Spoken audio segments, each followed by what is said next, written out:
Nah, ternyata dari tayangan video tersebut, ternyata dia malah kena masalah hukum. Kenapa terkena masalah hukum? Karena tindakannya tadi membohongi publik, ya. Ngeprank lah bahasa anak sekarang, ngeprank. Nah, kemudian dari hal itu dia sudah melanggar yang namanya Undang-Undang ITE, ya, Undang-Undang Transaksi Elektronik.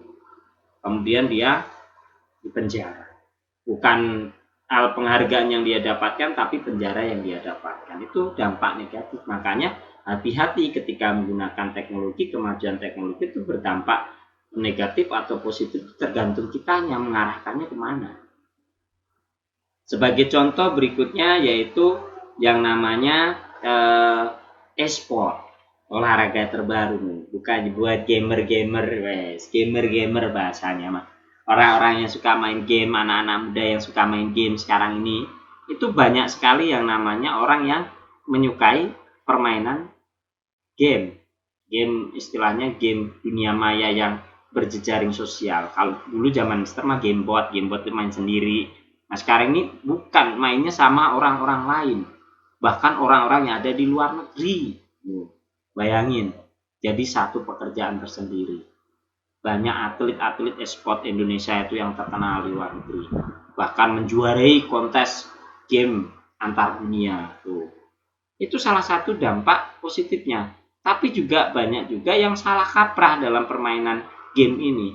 Dia bikin game, tapi gamenya itu game yang negatif, game yang dapat merusak norma-norma atau nilai-nilai kesusilaan yang ada di dalam bangsa kita. Makanya pintar-pintarlah dalam memilih permainan.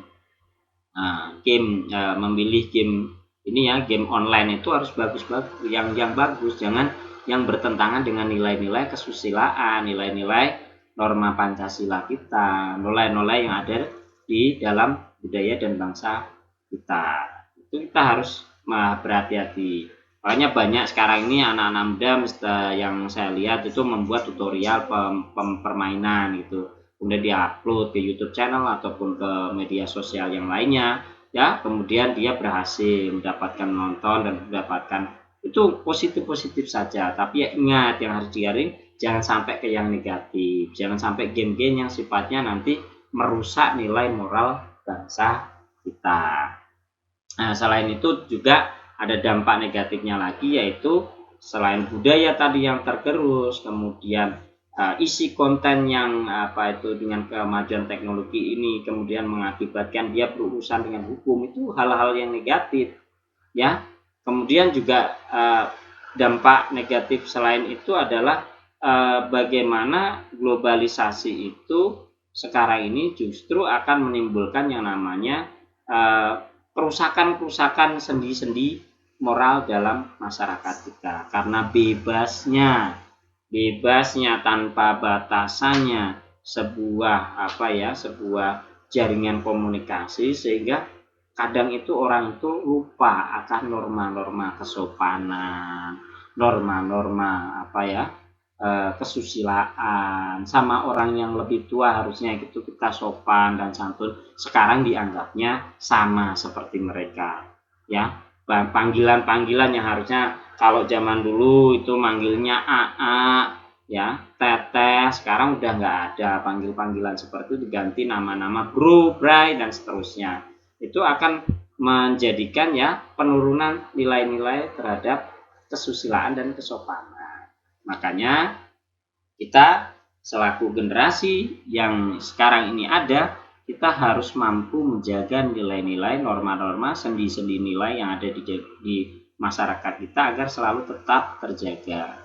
Bahkan kalau bisa kita majukan nilai-nilai tersebut, kita perkenalkan nilai-nilai tersebut kepada dunia internasional, menunjukkan bahwa inilah jati diri bangsa kita.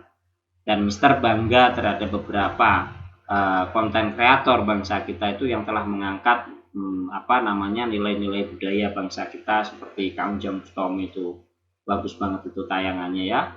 Jadi menjual nilai-nilai lokal wisdom, bagaimana orang luar negeri itu nggak tahu yang namanya santet, begitu tahu Bang Ujang Bustom tahu yang namanya santet. Dan kemudian nanti jadi tertarik mau berkunjung ke Indonesia dan nanti nonton, kalau perlu diajak ke padepokannya sana lah.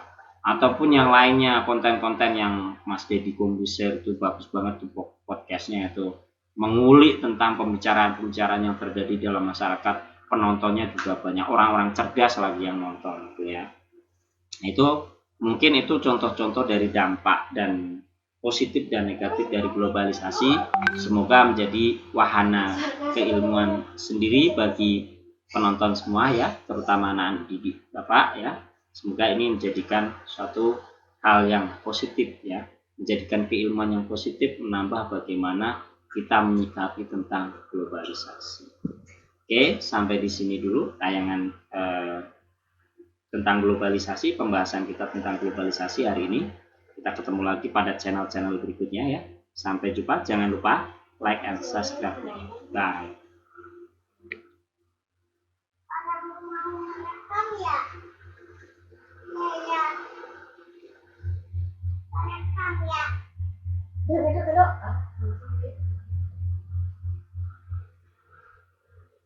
Duduk.